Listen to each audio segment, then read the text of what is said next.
Bir sevdaya bağlandım bir komşumun kızıyla. Biraz eskilere döner. Eskileri ilgiliye.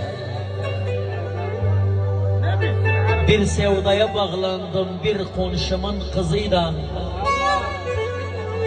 Geceler çıkan ayı fark etmirem üzüyle. Bir sevdaya bağlandım bir komşumun kızıyla.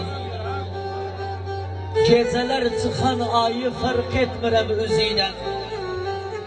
Dünyanı unuturam seleşenlem özüyle. Böyle bir yer tapmaram, yeri göğe aktarsam, dünyanı unuturam ince belini sarsam. Geceleri yatmarıq, damda yıldız sayarıq. Geh darılıp küsərıq, tez küsməkdən cayarıq. Ne hakikten toxulluk, ne bakıştan doyarıq. Böyle bir yer tapmaram, aktarsam göğü yeri. Neyini beğenmişem, görenim ne hak verir. Her gün yolumu bekler, namlan kıraktan bakar. Korkarım bir tek görer, aşkımız başa kakar. Aramızda bir duvar, inşallah o da kakar.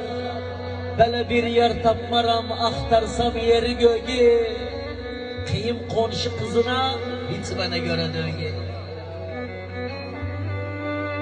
Ben özü için yanarım, özü ise yananımsın. Ben özü için yanarım, özü ise yananımsın. Gerçek bir söz diyende yemin biter canımsın. Bir yemekten yebilmez göndermese benimsin. Böyle bir yer tapmaram, yeri göğe aktarsam, dünyanı unuturam ince belini sarsam. Kal'amdı, musallamdı, kerkügümdü, neftimdi. Kanımdı, damarımdı, sümbügümdü, etimdi. Nece kıyım özüne, benim kimin yetimdi. Böyle bir yer tapmaram, aktarsam yeri göğü.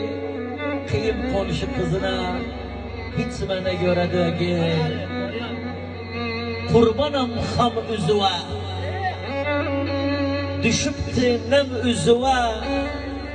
Kırma şu şege ulema atlanır cam üzüve.